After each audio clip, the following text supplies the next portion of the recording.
हाँ तो भाई, क्या हालचाल है आपके लिंचपिन के चाहने वालों, राजस्थान हिस्ट्री के चाहने वालों, तांत्या टोपे के चाहने वालों हैं। कर देंगे आज ये 1857 की क्रांति खत्म और इसके बाद में किसान आंदोलन भी शुरू कर लेंगे आज वाली क्लास में। वो क्या बीच में रोकना पड़ गया, फिर बाद में वापस आना नहीं हो पाया, तो उसी से ही कंटिन्यू करते हैं। हमने क्या देखा था भाई, नेचर ऑफ रिवोल्ट देख रहे थे। बेसिकली ये मेंस की चीजें होती हैं, लेकिन आजकल प्री के अंदर ये मतलब प्री नहीं मतलब ऑब्जेक्टिव पेपर जो होते हैं उनमें भी क्वेश्चन बनने लग गए हैं भाई। क्या बात है देखते हैं। सिपोई म्यूटिनी क्यों कहते हैं इसको बार बार में, सिपोई म्यूटिनी या सैन्य विद्रोह? क्योंकि भाई अंग्रेजों ने क्या कहा कि भाई हम क्या करते थे, थोड़ा बहुत डिस्क्रिमिनेशन करते थे, बहुत ज्यादा नहीं करते थे, थोड़ा ही करते थे। और थोड़ा क्या करते थे, हम उसको उनको थोड़ी सी सैलरी 2-1 रुपए कम देते थे। हमारे वालों को 15,000 बढ़ाते थे, उनका 14,500 बढ़ाते थे, तो उनके 500 रुपए में दिक्कत हो जाती थी। ऐसे ना उन्होंने अपनी कम से कम बुराइयां करी थी, तो बोले सैनिकों ने ऐसे विद्रोह विद्रोह कर दिया। फिर हमने क्या इसका खंडन किया, खंडन ये किया कि भाई अगर सैन्य विद्रोही था तो खेरवाड़ा और ब्यावर के अंदर क्यों नहीं हुआ फिर, और ज्यादातर जो सेना है वो अंग्रेजों के साथ में क्यों लड़ रही थी भाई। फिर अगर सैनिकों को विद्रोही करना था तो वो भी तो सैनिक है जो आपके अंडर में थे। और इसके अलावा हमने क्या बोला कि कुछ ऐसे असैन्य तत्व भी थे वहां पे जो सैनिक नहीं थे भैया ना। कुशाल सिंह चंपावत कोई सैनिक थोड़ी था, ताराचंद पटेल हो गया वो कोई सैनिक थोड़ी था ना, मामे भाणजे जो है वो कोई सैनिक थोड़ी थे। तो ये ऐसी सी कुछ हमने बातें करी थी। और एक सुजा नाम की जो महिला है जो पुरुषों के वेश के अंदर अंग्रेजों को खदेड़ देती है, वो कोई मतलब पुरुष थोड़ी थी, है नहीं मतलब महिला तो पुरुष नहीं हो सकती, यानी कि वो कोई सैनिक थोड़ी थी भाई। इसके बाद में ना किसी ने बोला कि ये तो क्या है, किसी ने बोल दिया कि ये तो रिलीजियस क्या है, रिवोल्ट है भाई। तो सेकंड लिखना रिलीजियस रिवोल्ट, इसकी नेचर बता रहे हैं ना, रिलीजियस रिवोल्ट, या फिर इसको हिंदी में क्या बोलेंगे, धार्मिक क्रांति। कि तो कोई धार्मिक क्रांति थी भी। क्रांति और मूवमेंट के अंदर फर्क पता है ना, जैसे आंदोलन एक अलग चीज होती है और क्रांति अलग चीज। मैंने बोला ना कि भाई सब कुछ हिलडुल के रह जाए, भयंकर तरीके से ड्रास्टिक चेंज आ जाए ना, काया पलटी हो जाए पूरा का पूरा, उस चीज को तो बोलते हैं क्रांति। और मतलब हिलडुल के रह जाए थोड़ा सा ही, मतलब कि हाँ ऐसे हुआ था, उसे छोटे मोटे बदलाव आ गए भाई, उसका थोड़ा बहुत इम्पैक्ट पड़ा फ्यूचर में, तो उनको कहते हैं आंदोलन, मूवमेंट्स है ना। तो उसको धार्मिक क्रांति क्यों कहा गया भाई, कि अंग्रेजों ने फिर से एक चीज का खंडन किया कि भाई क्रिश्चियन मिशनरी जो थी ना, वो हिंदू और मुसलमान जैसे बेवकूफ लोगों को सिखाना चाह रही थी कि भाई देखो आपके धर्म में कितनी कमियां हैं।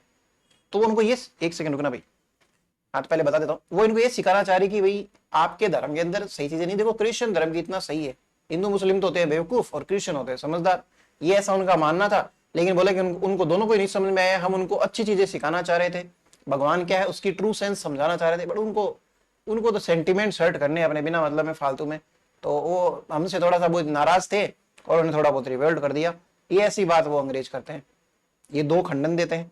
इसके ऊपर डिसएग्रीमेंट के तौर पे हम क्या कह सकते हैं, है ना, डिसएग्रीमेंट, डिसएग्रीमेंट के तौर पे हम बस इतना सा कहेंगे कि भाई राजस्थान की बात चल रही कि राजस्थान के अंदर तो क्रिश्चियन मिशनरीज का कोई इतना वो रोल ही नहीं था। तो क्रिश्चियन मिशन, अंग्रेज जो है सैनिक है, मतलब जैसे अंग्रेजी अधिकारी है, एजीजी बिठाया हमने कहां पे, अजमेर भी बिठाया, उससे नहीं बैठा गया अजमेर में, उसने हेडक्वार्टर कहां पे ट्रांसफर करवा लिया था, आबू के अंदर का ट्रांसफर करवा लिया था ना। जब उससे नहीं टिका गया तो ये क्रिश्चियन मिशनरी वाले लोग गांव गांव घूम के दौड़े दोफारी के अंदर कैसे मतलब लोगों के जज्बात बदल देंगे, लोगों के लिए मन के अंदर ना भगवान जो है उनसे आस्था हटा के, या अल्लाह जो है उनसे आस्था हटा के उस पे लेके आ जाएंगे, जीसस पे। तो ऐसी कोई चीज ही नहीं थी यार। और फिर सारे लोगों की ऐसे किया था क्या, फिर उसका ये सेकंड लॉजिक भी दे सकते हैं भाई कि भाई क्रिश्चियन मिशनरीज थी जो वो सबको परेशान करती थी क्या ऐसे भाई। कई कई जगह पे तो हमने देखा, झांसी की रानी भी है वो भी रिवोल्ट कर रही है, बहादुर शाह जफर है वो क्यों रिवोल्ट कर रहा है फिर, है ना, उसका कौन सा धर्म चेंज करा दिया था अंग्रेजों ने। और नाना साहेब हो गए, है ना, तांत्या टोपे हो गया, सबके थोड़ी धर्म चेंज करवाए जा रहे थे। तो ये फालतू बातें हैं, आप तो सिर्फ और सिर्फ कवर करना चाह रहे हो कि आप ये मानना नहीं चाह रहे कि हिंदुस्तान के अंदर क्रांति कर सकते हैं, कि हिंदुस्तानियों के खून के अंदर इतना इतना दम है, इतना वो है, ताकत है कि वो क्रांति कर सके। आप बस ये चीज जुटलाना चाहते हो, इसलिए बार बार में ऐसे फालतू के लगाते रहते हो। लिखना भी इनके बारे में, रिलीजियस रिवोल्ट था, ये क्यों था भाई, लिखना एक बार आप।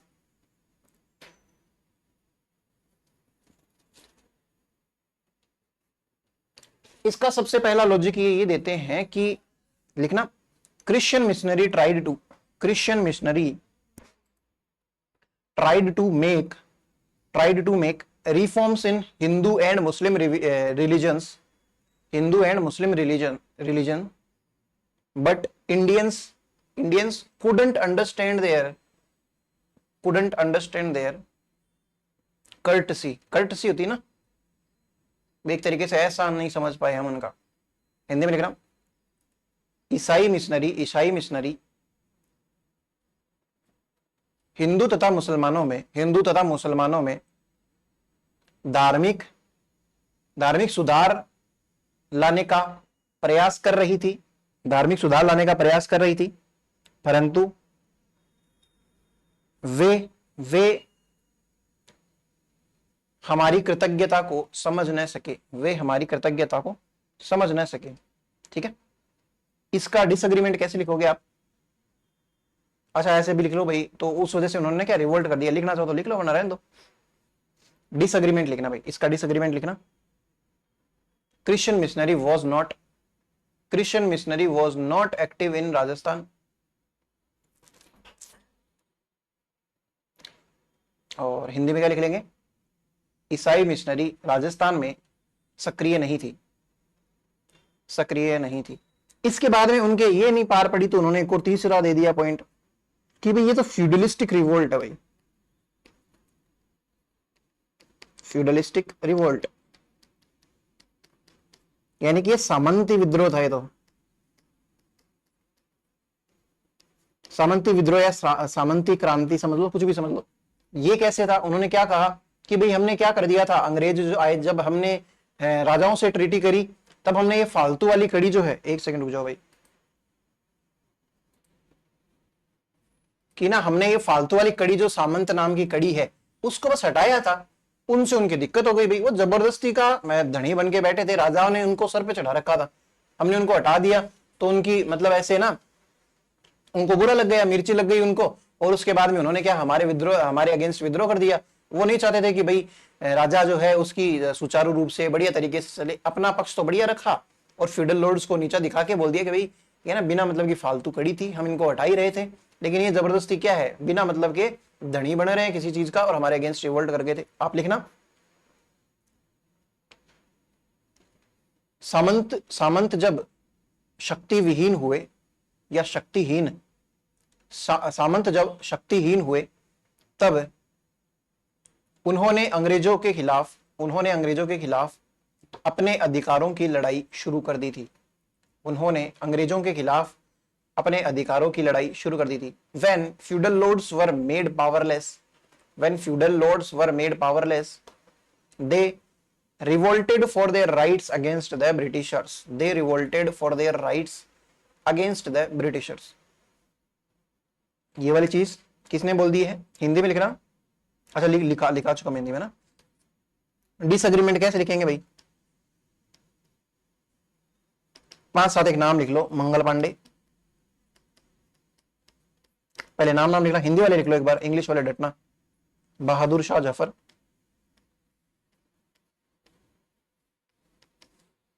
सूर्यमल मिशन,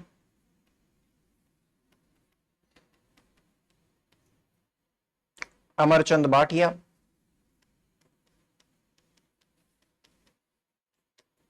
ताराचंद पटेल। इनमें से कोई भी सामंत नहीं था, जबकि इन्होंने विद्रोह में काफी सक्रियता से हिस्सेदारी या भागीदारी निभाई थी, है ना। सूर्यमल मिशन ने क्या किया था? एंटी ब्रिटिश एलिमेंट्स जो है ना, एंटी ब्रिटिश स्टेटमेंट्स दिए थे भाई उन्होंने काफी सारे, तो इसलिए वो दुखी हो गए थे, है ना। अंग्रेज उनसे अलग अलग लोगों ने किस तरीके से दुखी किया अंग्रेजों को, बस अंग्रेजों ने अपने उल्लू सीधे किए थे। इंग्लिश वाले भी लिख लो भाई, मंगल पांडे, बहादुर शाह जफर, सूर्यमल मिशन, अमरचंद भाटिया, है ना, ताराचंद पटेल, और भी लिख सकते हो बहुत सारे, लेकिन बस इतना बहुत है। Were not feudal lords at all, yet they participated in the revolt very significantly.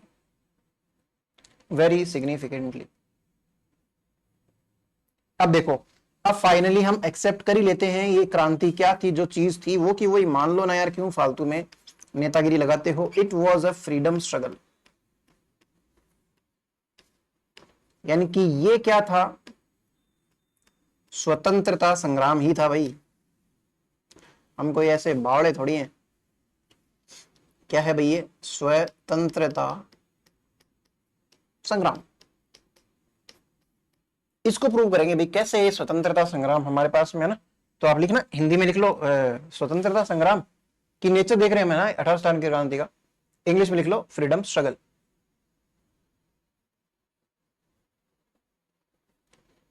देखो एक चीज सोचना, फ्रीडम स्ट्रगल किस चीज को कहेंगे? फ्रीडम स्ट्रगल जैसे मंगल पांडे से ही स्टार्ट करते हैं, क्योंकि उन्होंने ही किया था वो ना, विद्रोह किया था उस चीज के लिए कि भाई मैं चर्बी वाले कारतूस जो है वो यूज नहीं करूंगा। और उसके बाद में मेरठ से क्या हो गया था, विद्रोह स्टार्ट हो गया था, वो दिल्ली गए थे, अलग अलग लोग दिल्ली जा रहे हैं। ये दिल्ली क्यों जा रहे हैं? पागल है क्या? दिल्ली जा क्यों रहे हैं भाई? राजस्थान वाले भी दिल्ली जा रहे हैं या ऐसी हवा में जा रहे हैं दिल्ली? दिल्ली को इन्होंने क्या किया था, इन्होंने सबसे पहले ये डिसाइड किया होगा कि मैंने जैसे आपको बता भी दिया, आप तो समझदार हो, अपन तो लोगों को समझाएंगे ऐसी बातें। हम दोनों तो जानते हैं, मैं भी जानता हूं और मेरे सामने जो स्क्रीन पे देख रहे हैं मुझे वो भी जानते हैं। लेकिन स्टार्ट जब हमने किया था, हमने ये तो बोला था कि भाई बहादुर शाह जफर है, उसको तो क्या मान लेंगे, नेता मान लेंगे इस चीज का, क्रांति का नेता, मेन नेता वही है।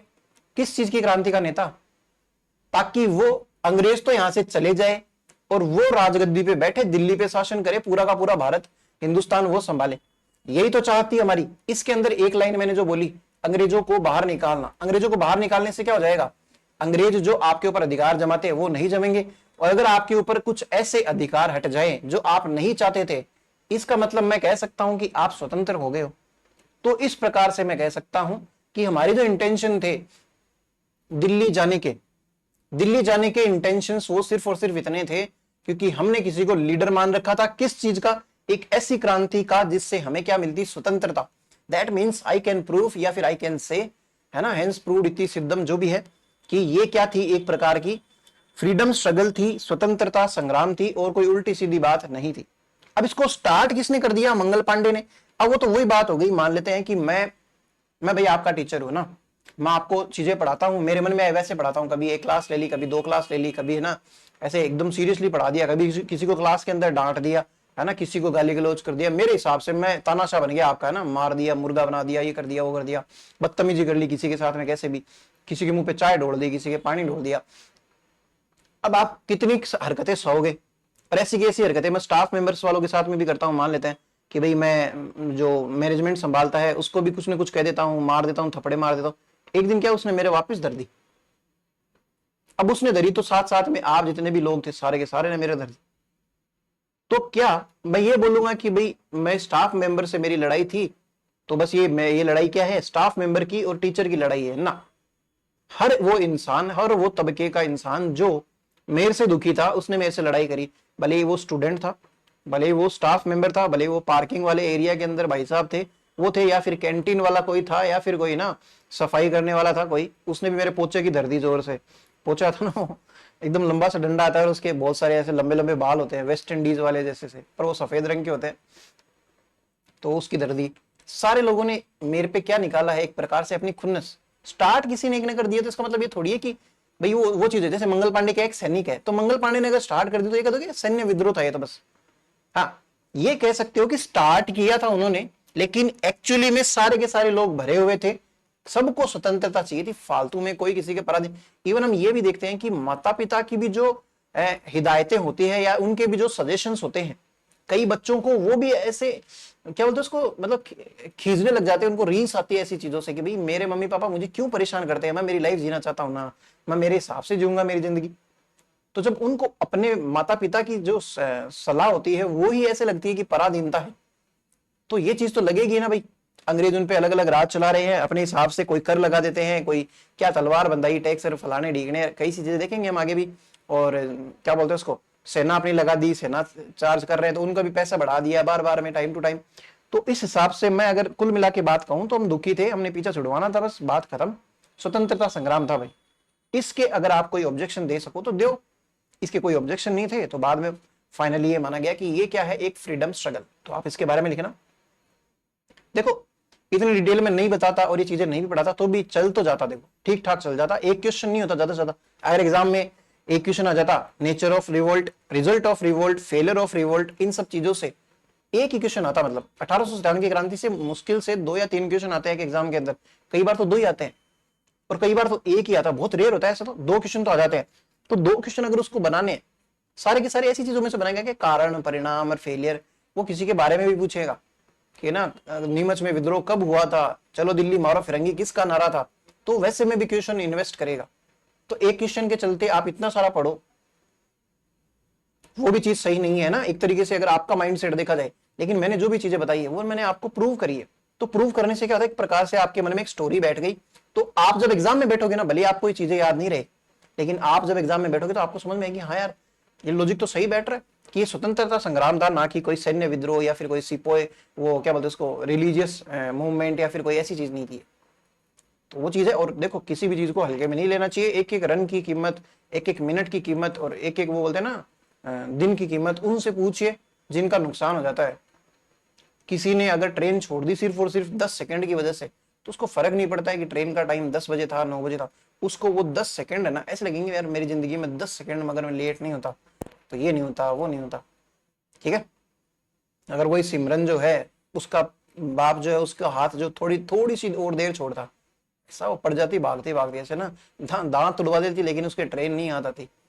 तो वो फिर कीमत तो उससे पूछते अपन, या फिर उससे पूछ भी लो ये कीमत कि भाई 5-7 सेकंड की कीमत क्या होती है, तो वो बता देगी अगर 5-7 सेकंड मैं लेट होती तो है ना हमें रीटेक लेना पड़ता मूवी का। खैर लिखना इसके बारे में। सभी विद्रोही दिल्ली जा रहे थे, सभी विद्रोही दिल्ली जा रहे थे क्योंकि उन्होंने भारत को अंग्रेजों से मुक्त कराकर, भारत को अंग्रेजों से मुक्त कराकर बहादुर शाह को पुनः हिंदुस्तान का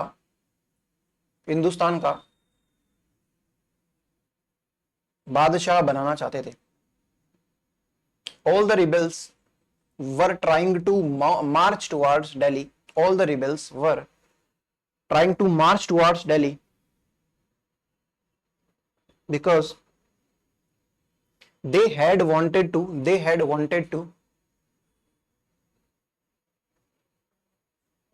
send back Britishers and to re-establish the rule of Bahadur Shah Zafar, या फिर Mughals, the rule of Bahadur Shah Zafar. ठीक है। अब जैसे लिख लो एक दो, जैसे नाथूराम खड़गावत की हमने कल भी बात करी थी ना, उसकी किताब का नाम क्या है, roles of Rajasthan in freedom struggle है ना, नाथूराम खड़गावत। आप लिखना इसके बारे में, जैसे नाथूराम खड़गावत के अनुसार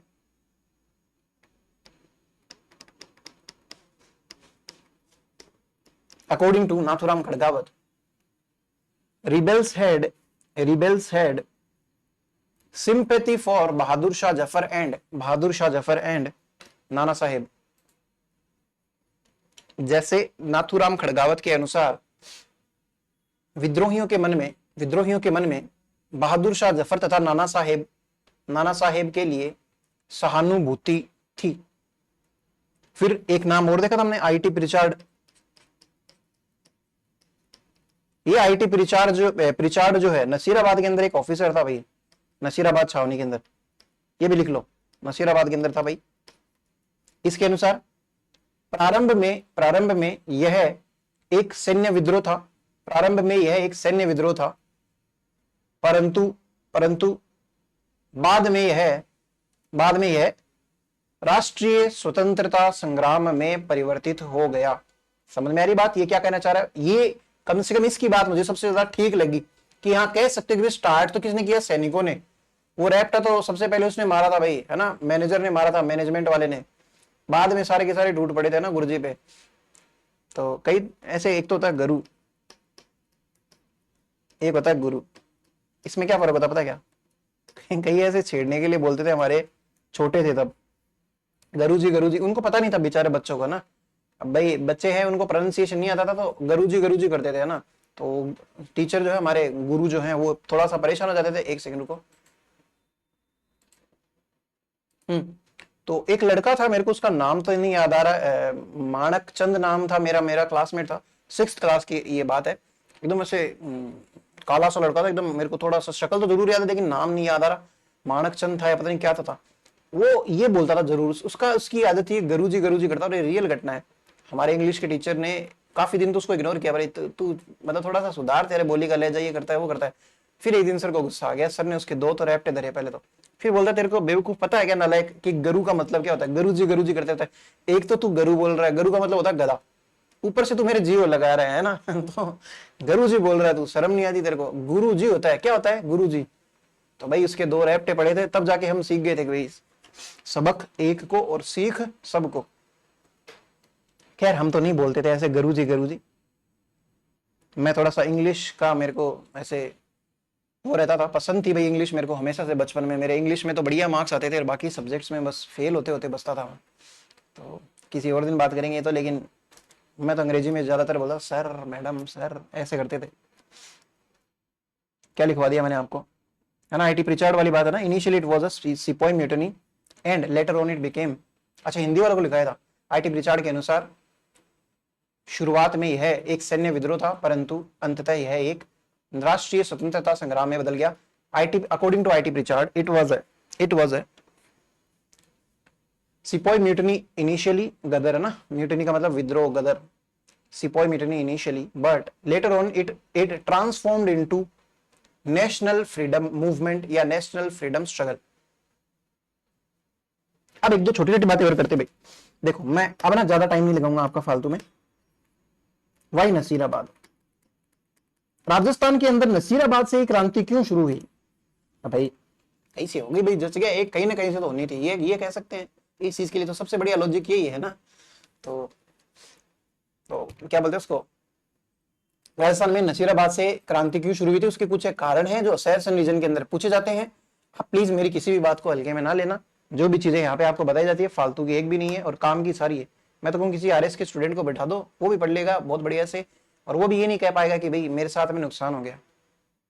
तो उन सबको भी ध्यान में रखा गया है, तो उससे तो नीचे नीचे लगती है सारी की सारी एग्जाम्स, है ना। तो देखना कि नसीराबाद से क्यों स्टार्ट हुई थी। इसका एक पहला रीजन हमने देखा भी था, हमने वैसे ये चीजें कर ली थी शायद। 15वीं बंगाल इन्फेंट्री है ना, बंगाल इन्फेंट्री है बीएनआई है ना, 15वीं नेटिव बंगाल इन्फेंट्री का मतलब होता है पैदल सेना, है ना। तो 15वीं नेटिव का मतलब होता है जहां पे वो है ना, और बंगाल की ही नेटिव थी वो, तो बंगाली लोग थे उसके अंदर बहुत ज्यादा, बंगाल वाले साइड के। अब वो सबसे पहले तो उनको उधर बैरकपुर छावनी से उनको ट्रांसफर किया गया था मेरठ में। मेरठ में भी विद्रोह हो गया, मेरठ से इनको ट्रांसफर किया गया था अजमेर में।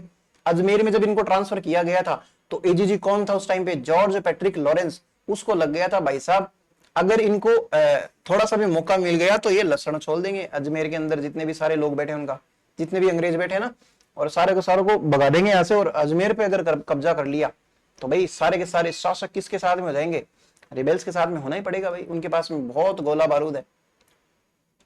तो एक रीजन तो ये था कि 15वीं नेटिव इन्फेंट्री गई ही कहां पे थी, नसीराबाद गई थी, तो नसीराबाद के अंदर ही होगा रिवोल्ट स्टार्ट। आप लिखना 15वीं Bengal native infantry, 15th Bengal native infantry was coming from Meerut. 15वीं बंगाल नेटिव इन्फेंट्री मेरठ से आ रही थी, जिसे विद्रोह का पता था। Who knew about the revolt? और ये नसीराबाद आई थी, आपको पता ही है। फिर एजीजी ने क्या किया था, उनको अजमेर से कहा नसीराबाद भेज दिया था। तो उस चीज से एक अंदाजा लगता है भाई, आपको जब किसी दूसरे राज्य से दूसरे राज्य में बुलाया गया है ना, एक राज्य से दूसरे में, तो अब राजस्थान आ गए तो राजस्थान में तो ठीक हो, राजस्थान में भी आप इधर उधर से ट्रांसफर करे जा रहे हो, तो उनको अजमेर से नसीराबाद जबरदस्ती ट्रांसफर किया जा रहा है, तो इसका कोई सेंस नहीं बनता भाई। तो लिखना AGG transferred them from Ajmer to Nasirabad. AGG ने इन्हें अजमेर से नसीराबाद तुरंत ही स्थानांतरित कर दिया था। इनको ये भी बोला गया था कि बंदूकें छोड़ दो या आप अपनी जितनी भी सारी की सारी है ना, और साथ साथ में जो बॉम्बे लांसर्स थी उनको बोल दिया था कि भाई तुम बंदूकें तान लो, जचाना है मीटर आज किसी का, बस चुप रहना, बताना मत किसी को भी किसका जचाना है। तो देखना 15th बीएनआई को, बीएनआई लिख लो भैया ना, बीएनआई कैसे लिखेंगे, बीएनआई, बीएनआई को 15th बीएनआई को Bengal native infantry, 15th BNI को हथियार डालने तथा बॉम्बे लांसर्स को, बॉम्बे लांसर्स,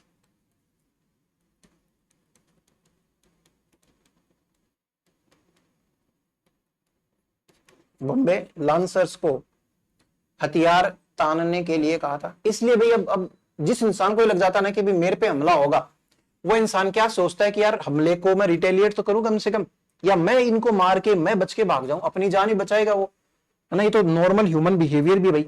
तो ये कुछ एक रीजन है जिसकी वजह से नसीराबाद से ये रिवोल्ट स्टार्ट हुआ था भाई। एक सेकंड रुक जाओ भाई। हाँ तो भाई अब एक चीज और देख लेते हैं, छोटी सी चीज बच गई है, उसके बाद में पक्की पक्की लागे उसकी कसम कि 1857 की क्रांति पूरी हो जाएगी एक बार के लिए। ये क्या है कि हमने देखा था कि 1857 की क्रांति फेल क्यों हो गई थी भाई। हमने एक रीजन ये भी दिया था कि रिबेल्स ने अजमेर को कैप्चर नहीं किया। अब मैंने क्या किया, मैंने टाइम मशीन का यूज किया और मैं गया पुराने टाइम में, 10-15 रिबेल्स को पकड़ा, बस गुस्से में बोला कि यार तुम लोग बेवकूफ हो, तुम लोगों ने अजमेर को क्यों नहीं कैप्चर किया। अजमेर को अगर तुम लोग कैप्चर कर लेते तो अपन अंग्रेजों से पहले पीछा छुड़ा लेते, क्या पता, है ना, कई सारे इवेंट्स नहीं होते। तो भाई उन्होंने सारे ने मेरे को घेर लिया और जो भी उनके हाथों में थी उनसे मेरे को पीटना स्टार्ट कर दिया भाई। किसी ने बंदूकों से मारा, किसी ने ना डंडों से मारा। उन्होंने फिर बोला कि देख मेरी बात सुन, तू शांति से, तू कहाँ से है पहले तो ये बता, तुम लोगों को पता तो होता है नहीं हिस्ट्री के अंदर कुछ भी क्या हो रहा है क्या नहीं हो रहा, तुम ऐसे मुंह उठा के आ जाते हो अपने वो क्या बोलते हैं उसको पॉइंट ऑफ व्यूज देने के लिए। उससे पहले जान तो लो हमारे साथ क्या हुआ था। मैंने बोला कि भाई बता दे, अब आ गया हूं तो सारा सच तो जानो, और फिर जाके जो मेरे से पढ़ रहे हैं उनको बताऊं तो सही में क्या बात थी। तो उन्होंने मेरे को ये बताया कि देख सबसे पहली बात तो ये, जब क्रांति का केंद्र दिल्ली था तो क्या हम धूल खाने अजमेर जाएंगे।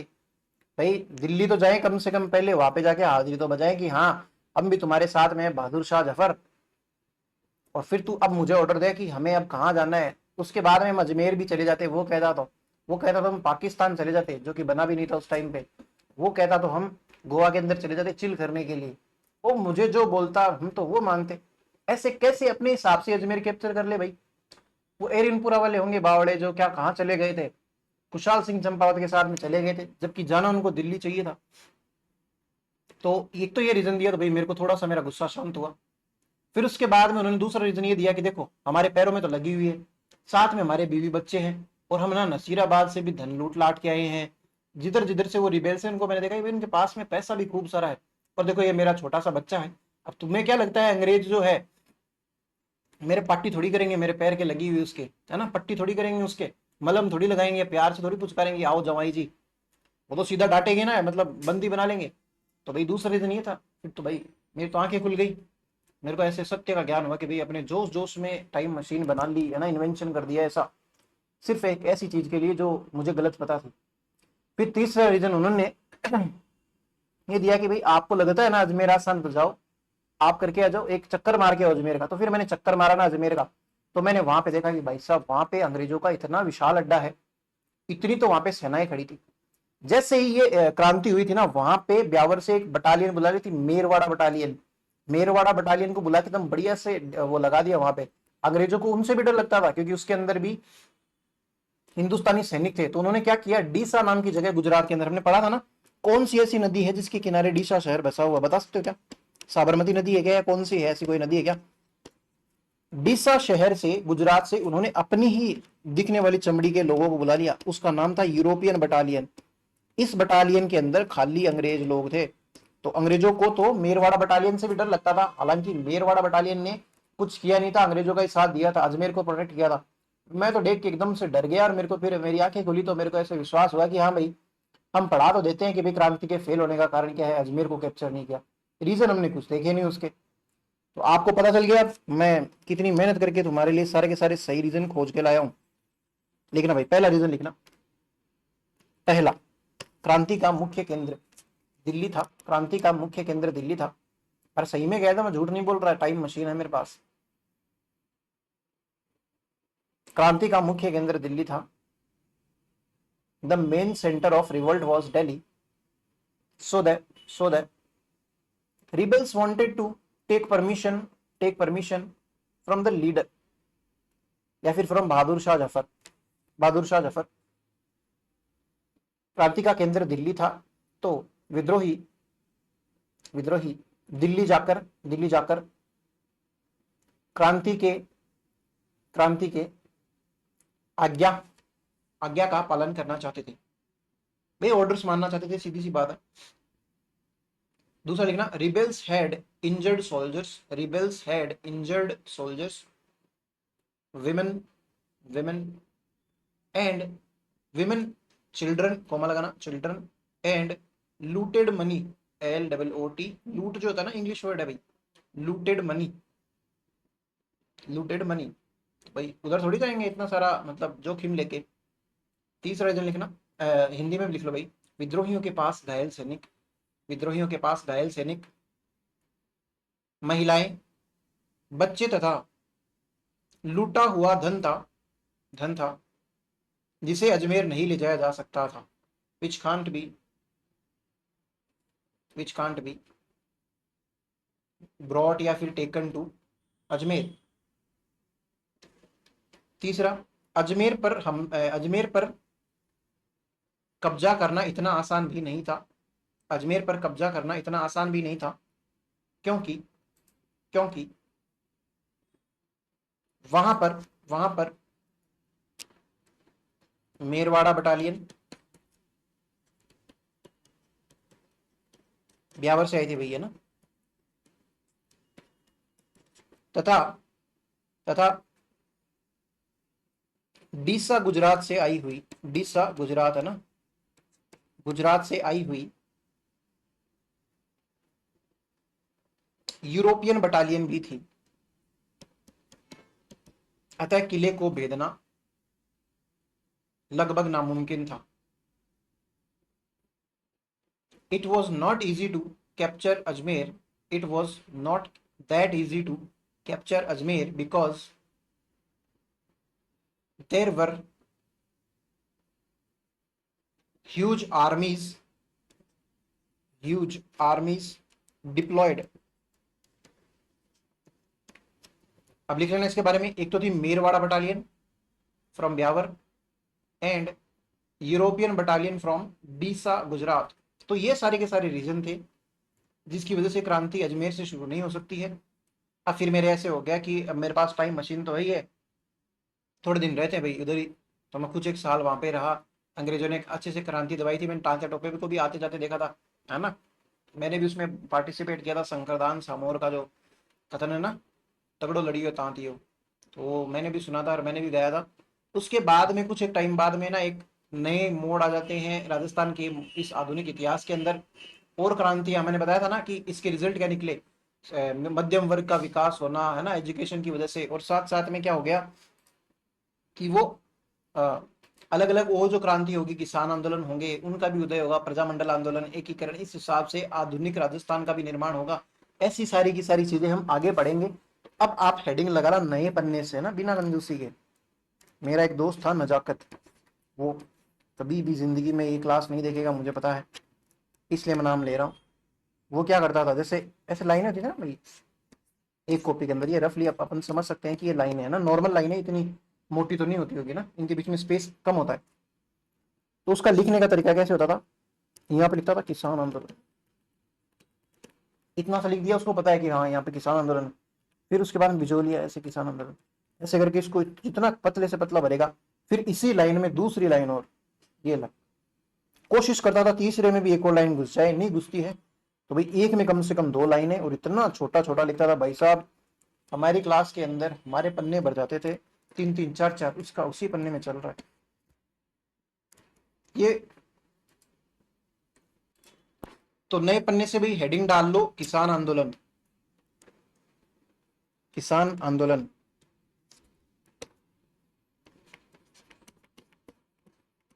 क्लासमेट था भाई, वैसे कोई दोस्त नहीं है, किसान आंदोलन, पीजेंट मूवमेंट्स, सारे देखेंगे, जनजाति आंदोलन भी देखेंगे, लेकिन किसान आंदोलन से स्टार्ट करते हैं नेक्स्ट हमारी बात। देखो क्या माहौल बनाते हैं, किस हिसाब से हम समझेंगे किसान आंदोलन क्यों स्टार्ट हो गए, और राजस्थान को ही क्यों जनक माना जाता है कि भारत के अंदर किसान आंदोलन वगैरह होते हैं आज की तारीख में, उसका अगर कहीं कोई जनक है तो वो राजस्थान के अंदर है भाई। हम वो भी देख लेंगे कौन सा है, बिजोलिया है, क्या है। मेरी बात सुनना, अगेन वही बात करूंगा 1857 की क्रांति की, सिर्फ बात कर रहा हूं ना, नया कुछ नहीं लिखा रहा हूं, कसम खाई हुई है मैंने। तो देखो 1857 की क्रांति में क्या हुआ था, अंग्रेज किंग और ब्रिटिशर्स, इन्होंने क्या कर दिया, बीच की इनकी जो कड़ी थी, यानी कि ब्रिटिशर्स तो जबरदस्ती घुस के आए थे ना, अंग्रेजों की दोस्ती किससे थी, फ्यूडल लॉर्ड से थी, कि भाई अंग्रेज खालसा भूमि पे कंट्रोल करेगा और बहुत सारे सामंत जो होते हैं वो अपने हिसाब से, अपनी उनके पास आर्मी भी होती थी, ये पता है। अब मैं एक बात पूछूं आपसे, वापस से एक रफ डायग्राम बनाऊं जल्दी से। ये तो खालसा भूमि है, चलो इसमें तो कोई रोल नहीं है, पीजेंट मूवमेंट है, ये जो सामंत लोग हैं उनका। अब ये वाला एरिया मान लेते हैं बिजोलिया है,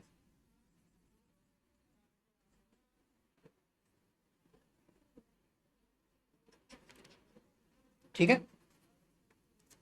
ये बिजोलिया वाला ठिकाना है या फिर बिजोलिया वाला वो है, क्या बोलते उसको, भाई समझ गए ना, यहाँ पे बिजोलिया का सामंत रहेगा, फ्यूडल लॉर्ड और उसकी जमीनें।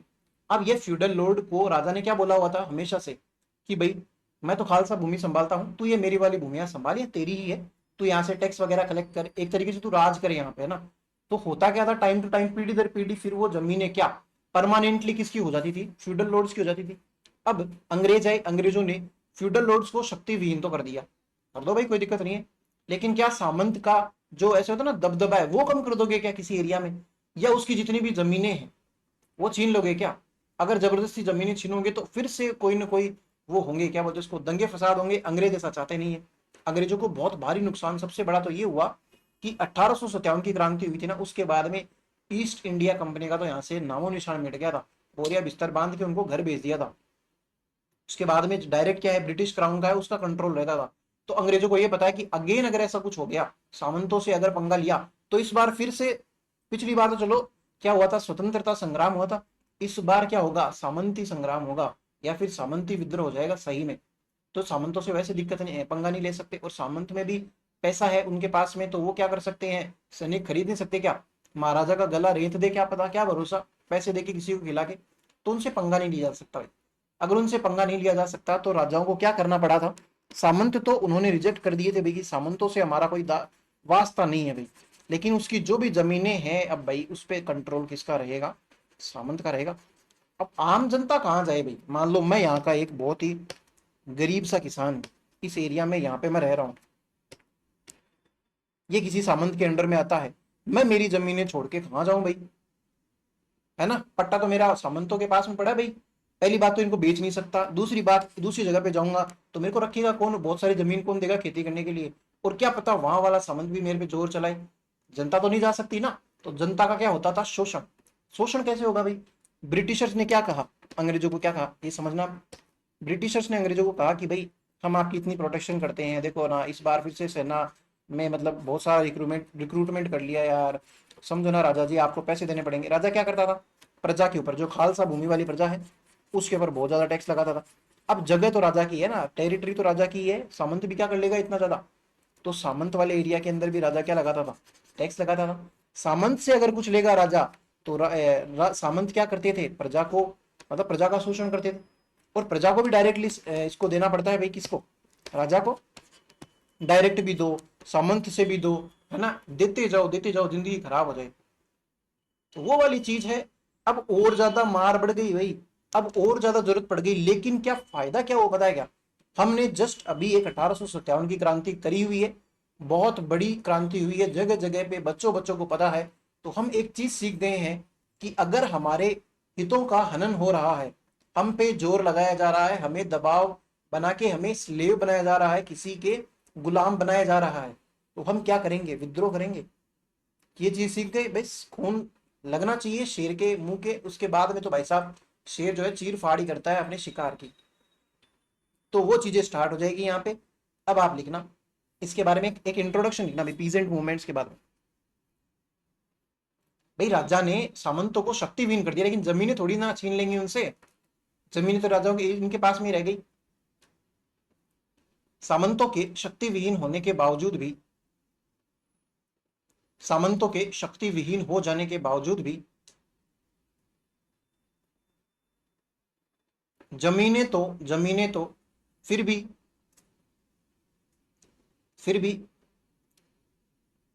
सामंतों के ही अधीन थी, सामंतों की ही अधीन थी, सामंतों के ही अधीन थी, जो कि पीढ़ी दर पीढ़ी आगे भी बनी रहती, जो कि पीढ़ी दर पीढ़ी आगे भी बनी रहेगी।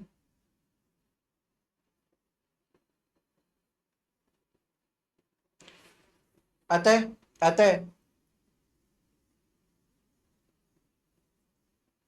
सामंतों द्वारा लिए जाने वाले भूमि कर सामंतों द्वारा लिए जाने वाले भूमि कर का भविष्य में भी कोई इलाज न था, भविष्य में भी कोई इलाज न था।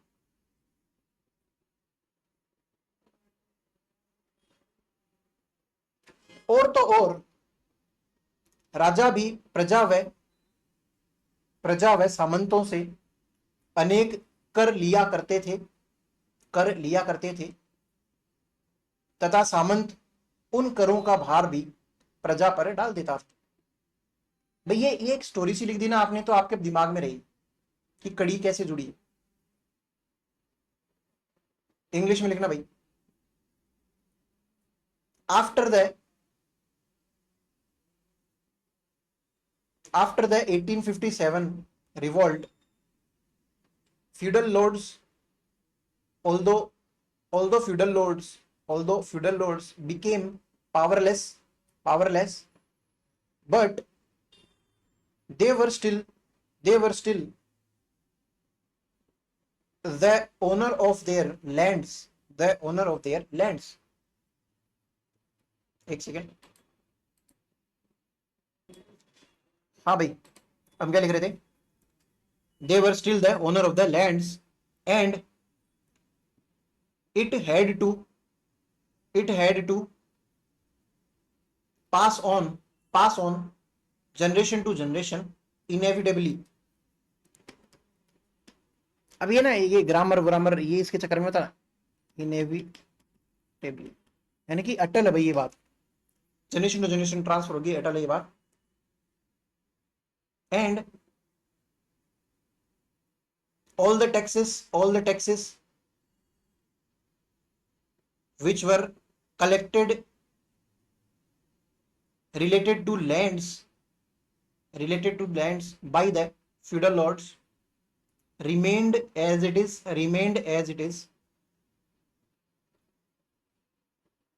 and फिर से एंड लगाना। even king was also king also had imposed many types of taxes on feudal lords as well as his people।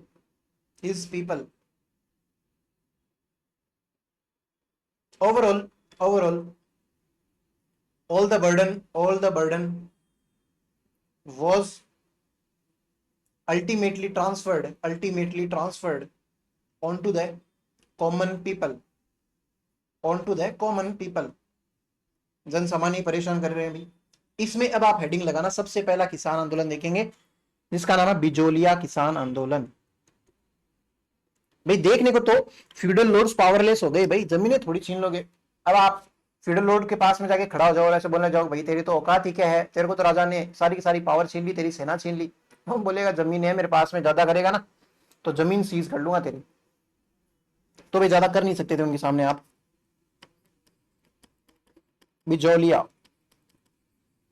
Bijolia किसान आंदोलन या फिर बिजोलिया पीजेंट मूवमेंट लिखना, हिंदी वाले हिंदी में लिख लो, बिजोलिया पीजेंट मूवमेंट।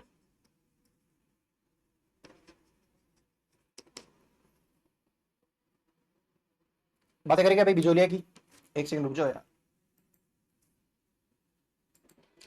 चलो भाई देखो बिजोलिया क्या है भाई, बिजोलिया की बात करते हैं। सबसे पहले बिजोलिया से भी पहले एक बात करते हैं राणा संगा की।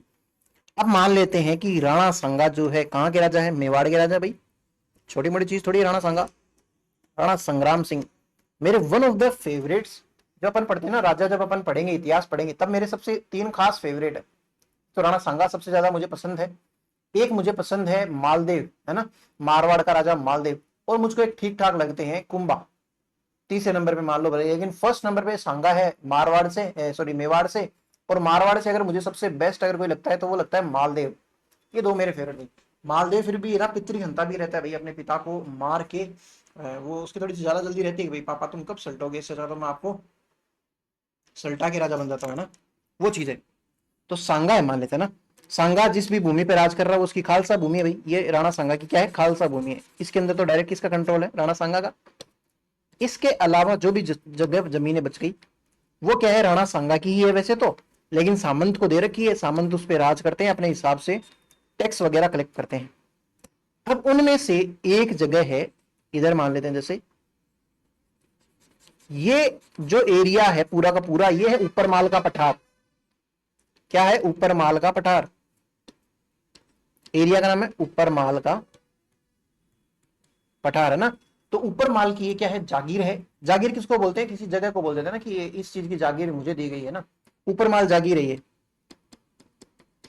इस जागीर का सबसे मेन जो गांव है वो है बिजोलिया। गांव का नाम है क्या है, बिजोलिया। ठीक है भाई, क्या हो गया फिर, ऐसे चिल्ला चिल्ला के क्यों पढ़ा रहे हो, क्या बात हो गई, बताता हूं भाई क्यों चिल्ला रहे। राणा सांगा जो ये मतलब एक सेकंड रुकना भाई। हाँ, राणा सांगा जो है ना, इसने अलग अलग युद्ध लड़े, बहुत लगभग ज्यादातर युद्ध के अंदर ये जीता ही था, लास्ट वाले के अंदर ये हार जाता है, वो हम हिस्ट्री के अंदर बात करेंगे। लेकिन राणा सांगा ना, अब जैसे मान लो मैं एक गरीब बेरोजगार आदमी हूँ, मेरे पास में करने को कुछ नहीं है, मेरा बहुत मुश्किल से नंबर आया कर्नाटक वाली किसी कॉलेज के अंदर, मैं असिस्टेंट प्रोफेसर बन गया, गलती से मेरे भाग्य खुल गए, और भाग्य खुलने से मेरे को गवर्नमेंट नौकरी मिल गई। अब मेरे को और यहाँ पे तो कुछ मिल नहीं रहा था, मेरी शादी ब्याह की उम्र भी निकले जा रही है, ये है वो है, मैं 35 साल का हो गया हूँ, नहीं हुआ हूँ भाई, है ना, मैं 19 साल का ही हूँ, इससे भी कम बताऊँ क्या, 15 साल का हूँ भाई मैं, है ना। तो मैं 35 साल का हो चुका हूँ और ऐसे ऐसे ना मेरा कुछ नहीं हो रहा, तो मेरे को झक मरा के धूल खा के कर्नाटक जाना ही पड़ेगा भाई, क्या करें, नौकरी तो मिल रही है, परमानेंट हो जाएगी, वो एक दो बोलते ना देश वाले सुख छोड़ने पड़ेंगे, फिर आ नहीं पाएंगे, ये है वो है। स्टार्टिंग में तो वो कम लगते हैं, लेकिन बाद में वहां रहने लग जाते हैं ना, एक बार इंसान का समय बदल जाता है ना, उसके बाद में उसको उन चीजों की कमी खलती है जो उसके पास पहले थी। तो वही चीज होती है सभी के साथ में। तो वो क्या है कि ऐसे ही एक आदमी है भाई यूपी का, यूपी में भी जगनेर नाम की जगह है, वहां पे एक आदमी है अशोक परमार नाम का।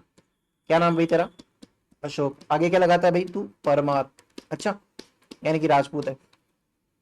अशोक परमार नाम राजपूत है। राजपूत क्या करते हैं, क्षत्रिय होते हैं, यानी कि लड़ाई दंगाई करेंगे, मतलब क्या बोलते हैं, युद्ध वगैरह के अंदर निपुण होंगे। तो ये भाई ये सेना के अंदर भर्ती होना चाहता है, अलग अलग जगह पे फॉर्म डालता है अगला भाई, इसका अपने एरिया के अंदर नंबर आता नहीं यूपी के अंदर, तो ये जनरल कैटेगरी से राणा सांगा के यहाँ पे क्या डालता है, फॉर्म डालता है। उस फॉर्म के अंदर भाई राणा सांगा जो होता है क्वालिफिकेशन से इंप्रेस हो जाता है भाई, कि भाई यार क्या शानदार क्वालिफिकेशन है तेरी, है, तूने एक तलवार से 4 मतीरे काट दिए, क्या बात है यार तेरी, तो तूने एक तीर से क्या कर दिया, तेरा वो क्या बोलते हैं उसको, क्या भेद दिया तूने, वो किसकी लक्ष्य होता है, वो अर्जुन की आंख होती है, क्या होती है, अर्जुन की चिड़िया की आंख, गजब यार खतरनाक है तू तो राणा सांगा ने बोला कि भाई कल से आ जाना। अब कल से आ गया अशोक परमार, बार बार में इसके तो ऐसे जोश चढ़ गया भाई साहब, राणा सांगा को इंप्रेस करूं, है ना। तो राणा सांगा को इंप्रेस करने के चक्कर में इतना बढ़िया से इंप्रेस करता है राणा सांगा को, कि राणा सांगा इसको लगभग हर युद्ध के अंदर ले जाने लग गया। फिर एक सबसे बड़ी युद्ध होती है खानवा का युद्ध, जो हमारे राजस्थान का पूरे भारत का इतिहास बदल के रख देती है। आगे देखेंगे जब ये खानवा का युद्ध देखेंगे तब। तो उस खानवा के युद्ध के अंदर कौन है, अशोक परमार नाम का एक व्यक्ति है, जो कि किसकी साइड से लड़ रहा है, राणा सांगा से। और ये कहाँ का है, जगनेर का है भाई, नेटिव इसका प्लेस कहाँ है, जगनेर। भाई एक बार रुकी जाओ आप, आज थोड़ा सा डिस्टर्बेंस ज्यादा है। हाँ भाई, डिस्टर्बेंस कितना भी ज्यादा हो लेकिन आपको पढ़ने से कोई नहीं रोक सकता, है ना, और मेरे को पढ़ाने से कोई नहीं रोक सकता। तो अशोक परमार जो है खानवा के युद्ध के अंदर जाता है, इस चीज से हमारे जो राणा सांगा है वो बेहद ही ज्यादा इंप्रेस हो जाते हैं। और इस आदमी को क्या कहते हैं कि तो यार एक काम करना है यार, क्यों फालतू में मेरे अंडर काम करता है, सैनिक बन फिरता है, एक काम कर, तेरे को मैं ऊपर माल की जागीर दे देता हूँ, ऊपर माल का क्या, तू बन जा सामंत। अब अगर ये ऊपर माल का सामंत बनेगा तो उसके अंदर जो मेन सेंटर है वहीं तो रहेगा भाई। जैसे मैं बोलूँ कि भाई आज भजनलाल शर्मा की सरकार है, भजनलाल शर्मा जी जिनकी भी सरकार है, वो कहाँ रहते हैं, अगर मैं उनको बोलूँ कि मैंने उनको ऊपर माल का सीएम बनाया होता, तो वो वहीं रहते ना जहाँ पे राजधानी एक प्रकार से, तो जयपुर रहते हैं भाई वो। वैसे ही अगर ऊपर माल का मैंने उनको कुछ बनाया होता तो वो बिजोलिया के अंदर रहते। तो अशोक परमार भी है बिजोलिया के अंदर रहेगा। अब अशोक परमार के बाद में जो भी इसका बेटा होगा वो यहाँ का सामंत बनेगा, बिजोलिया के अंदर, और उसके बाद में ऐसे ऐसे करते करते चली जाएगी चीजें। अब एक चीज तो ये, तो चलो भाई अशोक परमार जो क्या बन गया हमारा, क्या बोलते हैं उसको, सामंत बन गया बिजोलिया का। अब आप और मैं एक फैमिली बना लेते हैं, चलो कि भाई आप और मैं चाचा ताऊ के रिलेशन के अंदर ही हैं, और हम सारे के सारे कहाँ रहते हैं, ऊपर माल के अंदर रहते हैं, बिजोलिया के आसपास, बिजोलिया गांव के हम लोग हैं सारे के सारे, ठीक है। अब बिजोलिया का सामंत कौन है, अशोक परमार है। अशोक परमार इतना अच्छा आदमी है, नेक दिल इंसान है, उससे हमारी बढ़िया बनती है। तो अशोक परमार ने जैसे जैसे हमें कहा, आपको, मेरे को, आपके मम्मी पापा को, आपके भाई बहनों को, सब लोगों को जैसे जैसे कहा, हमने उनकी सारी की सारी बातें मान ली। तो यार बहुत अच्छा इंसान है। उसने कहा कि यार खेत ना एक काम करूँ, सारे के सारे मेरे नाम करवा दे, मेरे पास रखवा दे कागज, तुम लोग तो ऐसे हो, भूल जाओगे, तुम थोड़े कम पढ़े लिखे लोग हो, तुम मान जाओगे। और अशोक परमार ने ऐसा किया भी, लोगों ने उसको माना भी। और लोगों ने उसको मानने के बाद में ना एक चीज और देखना, उसके बाद में उसका जो भी बेटा आया था, वो भी एक अच्छा इंसान है। उसको भी हमने, हमारी पीढ़ी वाले लोग हैं, हमारे जो दादे हमारे जो पोते पड़पोते सड़पोते हैं, वो सारे के सारे बढ़िया चल रहा था। कुल मिला के बात ये, राणा सांगा से लेके आगे जितना भी आया गया, वहां तक 1857 की क्रांति भी निकल गई, सारी चीजें निकल गई। ऊपर माल के अंदर इतनी कोई शानदार हलचल हो नहीं रही है भाई। बिजोलिया का जो सामंत है वो सबके साथ अच्छी बना के रख रहा है, तो हमने भी क्या कर दिया। अब अगर मान लो आज की तारीख में मोदी जी आपको बोल दे कि भाई मैं ऐसे सबको 15-15 लाख रुपए दूंगा सबके अकाउंट में ना, तो आप है ना बस मेरे पे ट्रस्ट करो, और अपने अंगूठे ना उनके सारे के सारे बायोमेट्रिक मेरे को और सिग्नेचर वगैरह करके प्रूफ में दे दो, हर महीने के महीने आपको 1-1 लाख रुपए मिल जाएंगे। तो अपन तो दे ही देंगे ना। और मान लेते हैं मोदी अच्छे भी रह के चले जाए, उसके बाद में कोई हो रहा है, मतलब मोदी की पीढ़ी से ही फिर बाद में कोई आता जाए, तो हमारा विश्वास क्या हो जाएगा, सुदृढ़ हो जाएगा। अब हमें इतना अंधाधुंध विश्वास है कि हमारे साथ में बिजोलिया का सामंत तो कुछ भी गलत नहीं कर सकता। लेकिन उस दिन क्या है, किसी न किसी दिन, मैं कहता हूं एक बात सोचना, आप जिस भी एरिया में आज रहते हो ना, आपका जहां पे भी घर है, आज के 300-400 साल पहले आपका घर वहां था क्या, या वहां पे क्या था। तो 300-400 साल पहले अगर आप जाओ, तो वहां पे अगर वो पूछा जाए कि यार ये वाली जो प्रेजेंट सिचुएशन है, मान लेते हैं वहां पे कोई एक और हवेली थी, वो हवेली में कोई और रह रहे थे, आप आपकी कास्ट के भी नहीं है, आपसे जानते भी नहीं, आपसे कोई मतलब भी नहीं है, वो आपके पास 300-400 साल बाद में आएगी। लेकिन अगर 300-400 साल पहले जाके उनसे हम पूछें कि भाई एक दिन है ना, ये वाली चीज विनाश हो जाएगी, ये वाली चीज कभी नहीं रहेगी, इसके बाद में हम यहाँ पे रहेंगे 400 साल बाद में की बात तेरे को आज बता के जा रहा हूँ। आपने मेरी टाइम मशीन ली, मेरे से लेके चले गए भाई बताने के लिए। तो उससे क्या हुआ, आप भले ही किसी चीज को आज की तारीख में सजो के रख लो, जरूरी नहीं है कि वह फ्यूचर में भी बनी रहे। फ्यूचर का किसी चीज का भरोसा नहीं होता। तो वैसे ही कि आज एक योग्य नेता है, उसके बाद में किसी जमाने में अयोग्य नेता आ जाएगा, इसकी संभावना भी है, नहीं आएगा इसकी भी संभावना है। लेकिन ऐसी संभावना कभी नहीं हो सकती कि फ्यूचर में बिजोलिया के अंदर कभी भी बेकार तो नेता नहीं आएगा, बेकार सामंत तो आ ही नहीं सकता। तो हम क्या कर देते हैं, इसी भोले डाली चीजों के चक्कर में क्या फंस जाते हैं, आप जैसे मेरे जैसे सामंत के चक्कर में फंस जाते हैं। और सामंत, जो नेक्स्ट वाला सामंत आएगा, वो इतना बेकार आएगा कि आपके ऊपर अत्याचार शुरू हो जाएंगे। तो वही चीज होती है बिजोलिया वालों के साथ में। तो आप कुछ एक छोटी छोटी बातें हैं इसके बारे में लिख लो, फिर एक हल्का सा इंट्रोडक्शन लेते हैं, और नेक्स्ट क्लास के अंदर फिर प्रॉपर किसान आंदोलन पढ़ेंगे बिजोलिया वाला। लिखना, बिजोलिया बिजोलिया पहले भीलवाड़ा के, सॉरी, बिजोलिया पहले मेवाड़ के अधीन आता था, मेवाड़ के अधीन आता था। मेवाड़ में कुल 16 बड़े ठिकाने थे। भैया ठिकाना है ना, ऊपर माल की जागीर दे दी, जागीर क्या एक प्रकार का ठिकाना है, अलग अलग ठिकानों के सामंत हुआ करते थे। तो मेवाड़ में कुल 16 बड़े ठिकाने थे, जिनमें से बिजोलिया भी बिजोलिया भी आता था। यह मेवाड़ का फर्स्ट ग्रेड ठिकाना है, यह मेवाड़ का फर्स्ट ग्रेड ठिकाना था। इंग्लिश में लिखना भाई। In the past, Bijolia was under Mewar. फिर कोमा लगा के लिखना, मेवाड़ हैड टोटल 16 लार्ज ठिकाना, among which Bijolia was one। फिर कोमा लगा के या फुल स्टॉप लगा के लिखना, Bijolia was the first grade ठिकाना ऑफ मेवाड़। मतलब सबसे बड़े ठिकानों में से आ रहा है, तो फर्स्ट ग्रेड ठिकाना, कोई छोटा है तो उसको सेकंड ग्रेड, थर्ड ग्रेड ऐसे करते करते है ना, तो वो वाली चीज है। हिंदी में लिखना, राणा सांगा ने अशोक परमार को राणा सांगा ने अशोक परमार को, ब्रैकेट में लिखा ना, जगनेर यूपी को ऊपर माल की जागीर दी थी, ऊपर माल की जागीर दी थी, जिसका जिसका हेडक्वार्टर जिसका हेडक्वार्टर बिजोलिया था, बिजोलिया था।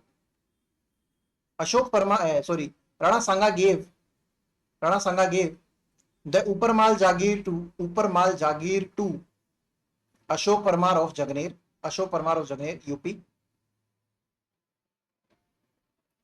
and Bijolia was the headquarter of Uparmal. Bijolia was the headquarter of Uparmal. Ashok Parmar fought along with Rana Sanga in the Battle of Khanwa. Ashok Parmar ने राणा सांगा के साथ खानवा के युद्ध में लड़ाई करी थी। ठीक है भाई, समझ में आ गई क्या बात आपको?